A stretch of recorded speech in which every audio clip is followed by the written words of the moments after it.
नमस्कार साथियों, मेरा नाम है अक्षय और आपका स्वागत है दृष्टि आईएएस की इस नई वीडियो में।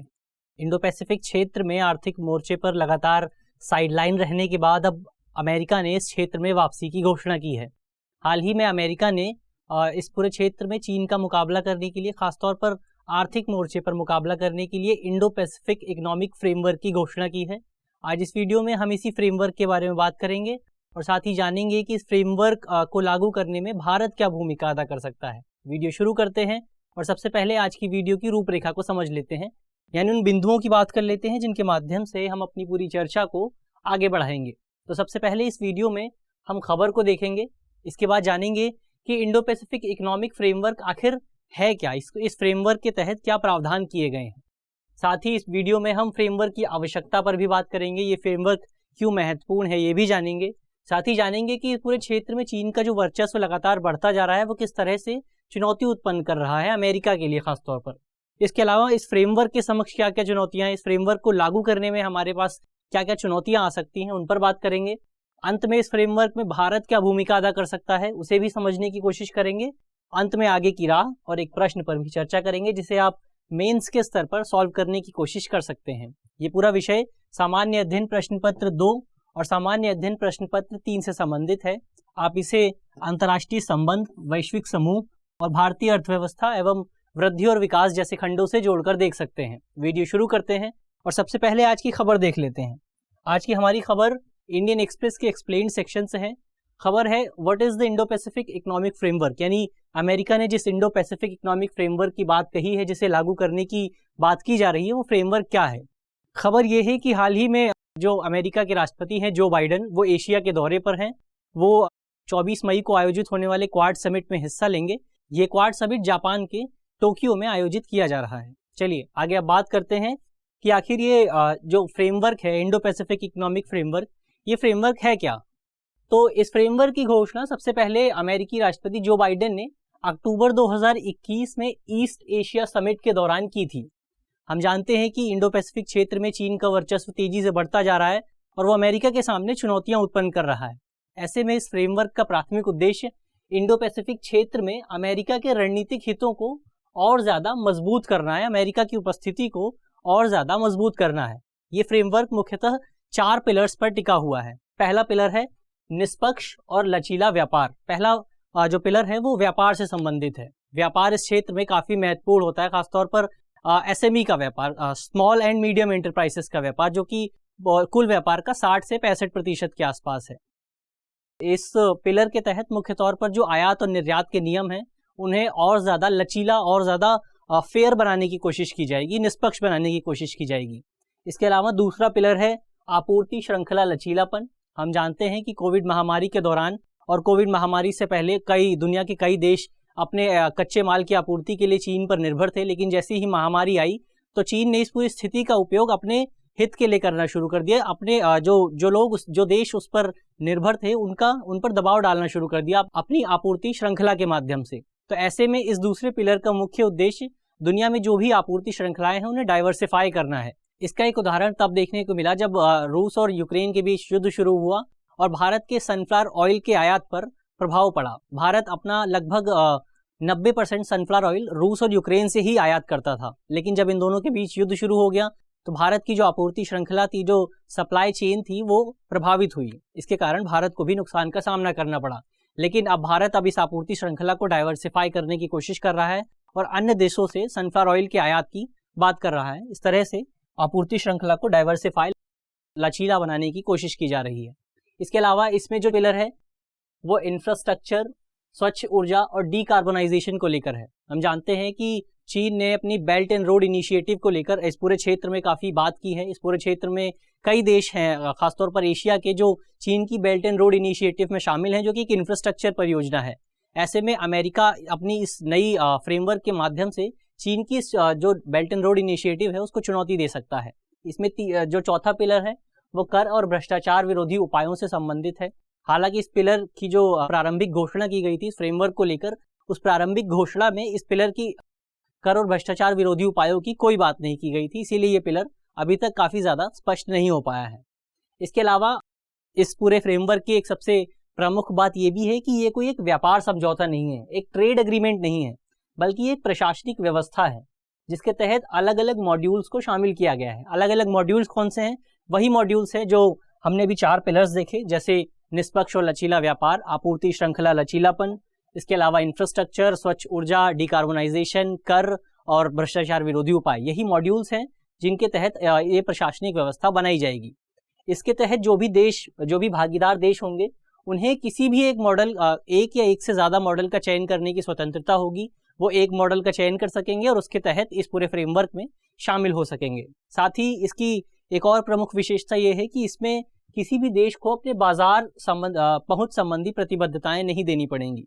जब RCEP हुआ था, भारत ने RCEP में शामिल होने से मना कर दिया था क्योंकि भारत को अपने बाजार पहुंच संबंधी, मार्केट एक्सेस संबंधी प्रतिबद्धताएं देनी थी, जबकि इसका प्रभाव भारत के घरेलू जो उत्पादक हैं उन पर पड़ सकता था। ऐसे में ये पहल महत्वपूर्ण हो जाती है क्योंकि इसमें भारत को अपने बाजार पहुंच संबंधी प्रतिबद्धताएं नहीं देनी है। तो ये तो हुआ इस पूरे फ्रेमवर्क की बात। अब फ्रेमवर्क की आवश्यकता क्या है, ये फ्रेमवर्क क्यों महत्वपूर्ण है, इस पर बात कर लेते हैं। तो हम जानते हैं कि इंडो पैसिफिक क्षेत्र दुनिया की जो भी बड़ी शक्तियां हैं उनके लिए काफ़ी महत्वपूर्ण है, उनके काफ़ी गहरे हित मौजूद हैं इस क्षेत्र में, खासतौर पर अमेरिका के लिए, क्योंकि ये क्षेत्र दुनिया की लगभग आधी आबादी, आधे उत्पादन और आधे व्यापार के लिए जिम्मेदार है। इस क्षेत्र में दुनिया की आधी आबादी निवास करती है। यहाँ दुनिया का जो भी उत्पादन होता है उसका लगभग आधा हिस्सा मौजूद है। इसके अलावा दुनिया का जो भी व्यापार होता है उसका आधा हिस्सा इस क्षेत्र में देखा जाता है और यही इस क्षेत्र को सबसे महत्वपूर्ण बनाता है। यही कारण है कि इस क्षेत्र के आर्थिक नियम तय करने के लिए तमाम जो देश हैं उनके बीच प्रतिस्पर्धा होती है कि कौन इस क्षेत्र के नियम तय करेगा, क्योंकि जो भी इस क्षेत्र के नियम तय करेगा वही इस क्षेत्र पर राज करेगा। अब कई देश सक्रिय रूप से इस क्षेत्रीय स्तर पर समझौते और संधि कर रहे हैं ताकि इस क्षेत्र में जो भी व्यापार संबंधी नियम हैं उन्हें तय किया जा सके। इसका एक उदाहरण RCEP है, यानी रीजनल कॉम्प्रिहेंसिव इकोनॉमिक पार्टनरशिप, जिसमें भारत ने हिस्सा लेने से इनकार कर दिया था। इसके अलावा जो इंडो पैसिफिक क्षेत्र है वहाँ पर चीन की उपस्थिति तो काफ़ी ज़्यादा है, लेकिन अमेरिका की उपस्थिति काफ़ी कम है, खासतौर पर आर्थिक मोर्चे पर। रणनीतिक और राजनीतिक मोर्चे की बात करें तो अमेरिका इस क्षेत्र में मौजूद है क्वाड पहल के माध्यम से। क्वाड पहल के जरिए भारत, जापान, ऑस्ट्रेलिया और अमेरिका, लेकिन आर्थिक मोर्चे पर इस पूरे क्षेत्र में अमेरिका काफ़ी कमज़ोर नज़र आता है।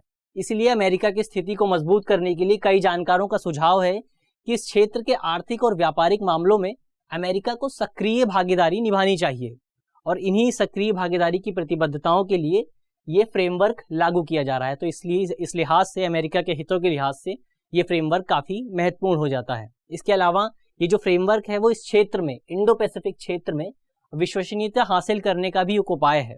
2017 में अमेरिका के पूर्व राष्ट्रपति डोनाल्ड ट्रंप ने अमेरिका को ट्रांस पैसिफिक पार्टनरशिप से अलग कर लिया था। यही वजह है कि उन्होंने अमेरिका पर विश्वास करने से बंद कर दिया है, मना कर दिया है। तो अमेरिका इस क्षेत्र में दोबारा अपना विश्वास हासिल करने की कोशिश कर रहा है। इसके अलावा इस क्षेत्र में चीन का बढ़ता वर्चस्व भी अमेरिका को चुनौती दे रहा है और यही कारण है कि अमेरिका नए नए उपाय कर रहा है और इस फ्रेमवर्क की तरह कई अन्य नीतियां भी लागू कर रहा है। चीन कूटनीतिक, आर्थिक और सैन्य शक्ति का उपयोग करके इस क्षेत्र के देशों पर, इस पूरे क्षेत्र पर अपना प्रभुत्व, अपना वर्चस्व बढ़ाने की कोशिश कर रहा है। इसके अलावा चीन ने one belt one road initiative लागू किया है और इस इनिशिएटिव के माध्यम से चीन अपने आर्थिक एजेंडे को और ज़्यादा आगे बढ़ाने, उस एजेंडे को और ज़्यादा मजबूत करने की बात कर रहा है। चीन का दावा है कि इस पूरे इनिशिएटिव में दुनिया भर के लगभग 150 देश शामिल हैं। इन देशों में एशिया के देश, अफ्रीका के देश और यूरोप के देश शामिल हैं। लेकिन जो इस पूरी परियोजना का विरोध कर रहे हैं उन देशों का कहना है कि चीन इस परियोजना के माध्यम से नव उपनिवेशवाद को बढ़ावा देने की कोशिश कर रहा है, यानी नियो इम्पीरियलिज्म को बढ़ावा देने की कोशिश कर रहा है और उन देशों पर अपने वर्चस्व को और बढ़ा रहा है। इसके अलावा चीन अपनी सैन्य शक्ति का उपयोग कई देशों की संप्रभुता को नष्ट करने के लिए भी कर रहा है। बीते दिनों हमें भारत और चीन के बीच डोकलाम को लेकर एक विवाद देखने को मिला था, जिसके तहत चीन ने भारत की संप्रभुता को नष्ट करने की कोशिश की थी। इसके अलावा चीन अपनी कर्ज नीति का उपयोग भी इस पूरे क्षेत्र में अपना वर्चस्व है उसे बढ़ाने की कोशिश कर रहा है। इसका उदाहरण हम श्रीलंका के रूप में ले सकते हैं। बीते दिनों श्रीलंका ने चीन से कर्ज लिया था और इसके कारण अब श्रीलंका को आर्थिक संकट का सामना करना पड़ रहा है। वहीं पाकिस्तान ने भी चीन से काफ़ी कर्ज लिया और आगे आने वाले समय में कई जानकारों का दावा है कि पाकिस्तान को भी कुछ इसी तरह के आर्थिक संकट का सामना करना पड़ सकता है। ये तो बात हुई चीन के वर्चस्व की। फ्रेमवर्क, जो पूरा फ्रेमवर्क है उसके समक्ष क्या चुनौतियां, उनकी बात कर लेते हैं। यानी इस फ्रेमवर्क को लागू करने में अमेरिका के लिए क्या बाधाएं सामने आ सकती हैं, उनकी बात कर लेते हैं। तो कई जानकारों का ये कहना है कि ये जो पूरा फ्रेमवर्क है वो मुख्य तौर पर अमेरिका के पक्ष में झुका हुआ है। इस पूरे फ्रेमवर्क के तहत बाध्यकारी व्यापार नियमों को लेकर तो बात की गई है, लेकिन इसके तहत बाजार पहुंच की कोई गारंटी नहीं दी गई है। यानी जो भी देश इस पूरे फ्रेमवर्क में शामिल होंगे वो बाध्यकारी नियम, उन पर कुछ बाध्यकारी नियम तो लागू होंगे, लेकिन उन्हें मार्केट एक्सेस की कोई गारंटी नहीं दी गई है। यही कारण है कि कुछ जानकार मानते हैं कि ये पूरा जो समझौता है, फ्रेमवर्क है, वो अमेरिका के पक्ष में झुका हुआ है और अन्य देशों को इससे कोई भी लाभ नहीं होगा। इसके अलावा इस फ्रेमवर्क को लेकर स्पष्टता का भी अभाव है, यानी अभी तक इस फ्रेमवर्क को लेकर कोई भी ऑफिशियल डॉक्यूमेंट नहीं जारी किया गया और फ्रेमवर्क के जो पिलर हैं उनको लेकर भी ज़्यादा बात नहीं की गई है। इसको लेकर कई जो देश हैं वो चिंता जाहिर कर रहे हैं। इसके अलावा इस फ्रेमवर्क के तहत पर्यावरण और श्रम मानकों में सुधार की बात की गई है, जो कि आगे आने वाले समय में विकासशील देशों के हितों को प्रभावित कर सकता है, क्योंकि अमेरिका जैसे जो विकसित देश हैं वो तो इन नियमों को लागू करने का जोखिम ले सकते हैं, लेकिन जो देश अभी विकास कर रहे हैं, जो विकास की प्रक्रिया में है, वो इन नियमों को लागू करने, इन मानकों को लागू करने का जोखिम नहीं ले सकते, क्योंकि ये अंततः उनके विकास को प्रभावित करेगा। इसके अलावा इस फ्रेमवर्क की स्थिरता को लेकर भी चिंताएं जाहिर की जा रही हैं। जिस तरह से अमेरिका में जो आर्थिक मामलों को लेकर जो डोमेस्टिक पॉलिटिक्स है वो काफ़ी वॉलेटाइल है। जब डोनाल्ड ट्रंप की सरकार थी तो उन्होंने ट्रांस पैसिफिक पार्टनरशिप से खुद को बाहर कर लिया था, अमेरिका को बाहर कर लिया था, और इसी को लेकर कई जानकार जो हैं, कई देश जो हैं वो चिंता जाहिर कर रहे हैं कि आगे आने वाले समय में अगर किसी और पार्टी की सरकार बनती है तो वो भी इस समझौते से अमेरिका को बाहर कर लेंगे, तो इस समझौते का कोई महत्व ही नहीं रह जाएगा। ये तो हुई कुछ चिंताएं जो इस फ्रेमवर्क को लेकर जाहिर की जा रही हैं। अब बात करते हैं कि भारत इस फ्रेमवर्क में क्या भूमिका अदा कर सकता है। तो कई जानकार मानते हैं कि भारत स्वच्छ ऊर्जा, जलवायु प्राथमिकताओं, महामारी, आपूर्ति श्रृंखला विविधता और उभरती प्रौद्योगिकी जैसे क्षेत्रों में इस फ्रेमवर्क के लिहाज से काफ़ी महत्वपूर्ण भूमिका अदा कर सकता है। भारत ने स्वच्छ ऊर्जा, खासतौर पर सौर ऊर्जा को लेकर काफ़ी महत्वपूर्ण काम किया है। इसके अलावा भारत ने कई जलवायु जो प्राथमिकताएं हैं, जो प्रतिबद्धताएं हैं, उनके प्रति कार्य करने को लेकर प्रतिबद्धताएं जाहिर की हैं।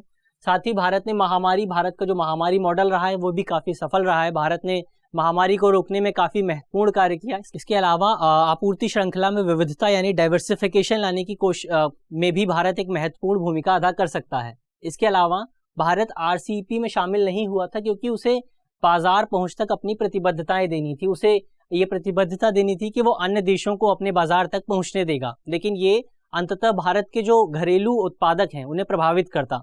लेकिन इस जो पूरा फ्रेमवर्क है इसके तहत भारत को ऐसी कोई भी प्रतिबद्धता नहीं देनी है, इस लिहाज से भी ये फ्रेमवर्क भारत के लिए महत्वपूर्ण हो जाता है। लेकिन इस फ्रेमवर्क के तहत जो प्रावधान है और जो भारत की नीतियां हैं उनके बीच कुछ विरोधाभास मौजूद है, कुछ कॉन्ट्रडिक्शन मौजूद है। क्या विरोधाभास मौजूद है इसको भी देख लेते हैं। तो भारत में सीमा पार डेटा प्रवाह पर प्रतिबंध लगाया गया है और साथ ही भारत में डेटा स्थानीयकरण यानी डेटा लोकलाइजेशन की बात की जाती है। लेकिन ये जो फ्रेमवर्क है, अमेरिका द्वारा जो प्रस्तावित फ्रेमवर्क है, उसके तहत डेटा के मुक्त प्रवाह की बात की गई है। तो इस तरह से ये दो भारत की नीतियां हैं और जो इस फ्रेमवर्क के तहत प्रावधान है वो दोनों कॉन्ट्रडिक्टरी हैं। इसके अलावा भारत द्वारा डिजिटल उत्पादों पर कर लगाया जाता है, लेकिन अमेरिका हमेशा से ही इस कर का विरोधी रहा है। तो इस तरह से ये कॉन्ट्रडिक्शन हमें देखने को मिलता है। अब आगे की राह की बात कर लेते हैं। तो इंडो पैसिफिक क्षेत्र में भारत के समक्ष चीन का एक महत्वपूर्ण खतरा मौजूद है। ये खतरा आर्थिक स्तर पर है, सैन्य स्तर पर है और रणनीतिक स्तर पर है। ऐसे में ज़रूरी है कि ये जो भी छोटे आर्थिक अंतर्विरोध मौजूद हैं, जो भी विरोधाभास मौजूद हैं, उनकी वजह से इस वार्ता को विफल ना होने दिया जाए। ऐसे में ये ज़रूरी है कि महत्वाकांक्षा और समावेशिता के बीच संतुलन बनाया जाए और मानक निर्धारण के समय कुछ लचीलापन बनाया जाना ज़रूरी है। यानी इस पूरे फ्रेमवर्क के तहत जो भी महत्वाकांक्षा अमेरिका रखता है और लोगों को शामिल करने में जो भी भागीदार देशों की मांग है, उनके बीच एक संतुलन बनाया जाना चाहिए। साथ ही जब मानक निर्धारित किए जाएं, पॉल्यूशन से संबंधित जो मानक निर्धारित किए जाएं, श्रम से संबंधित जो मानक निर्धारित किए जाएं, उनमें एक लचीलापन बनाया जाए। इसके अलावा एक साझा रणनीतिक उद्देश्य के लिए एक आधार के रूप में काम कर सकता है। यानी अगर ये जो फ्रेमवर्क है वो अमली जामा पहना दिया जाता है, इस फ्रेमवर्क को, ये फ्रेमवर्क सही ढंग से लागू हो जाता है, तो ये एक साझा आधार के रूप में काम कर सकता है रणनीतिक उद्देश्यों की प्राप्ति के लिए। अब एक प्रश्न की बात कर लेते हैं। प्रश्न मेंस का है और आप इसे 250 शब्दों में लिखने की कोशिश कर सकते हैं। प्रश्न है, इंडो पैसिफिक क्षेत्र में आर्थिक मोर्चे पर अमेरिका की अनुपस्थिति चीन को और अधिक बढ़ावा दे रही है। हालिया इंडो पैसिफिक इकोनॉमिक फ्रेमवर्क के संदर्भ में कथन की विवेचना कीजिए। सबसे पहले तो आपको हालिया इंडो पैसिफिक इकोनॉमिक फ्रेमवर्क का जिक्र करते हुए इस कथन की विवेचना करनी है कि किस तरह से इंडो पैसिफिक क्षेत्र में आर्थिक मोर्चे पर जो अमेरिका की अब तक अनुपस्थिति रही है वो किस तरह से चीन को बढ़ावा दे रही है। मुझे आशा है कि इस वीडियो में जिन भी बिंदुओं की बात की गई है आपको वो समझ में आएंगे, और अगर आपके प्रश्न पत्र में इससे संबंधित कोई भी सवाल आता है तो आप उसे आसानी से हल कर सकेंगे। धन्यवाद।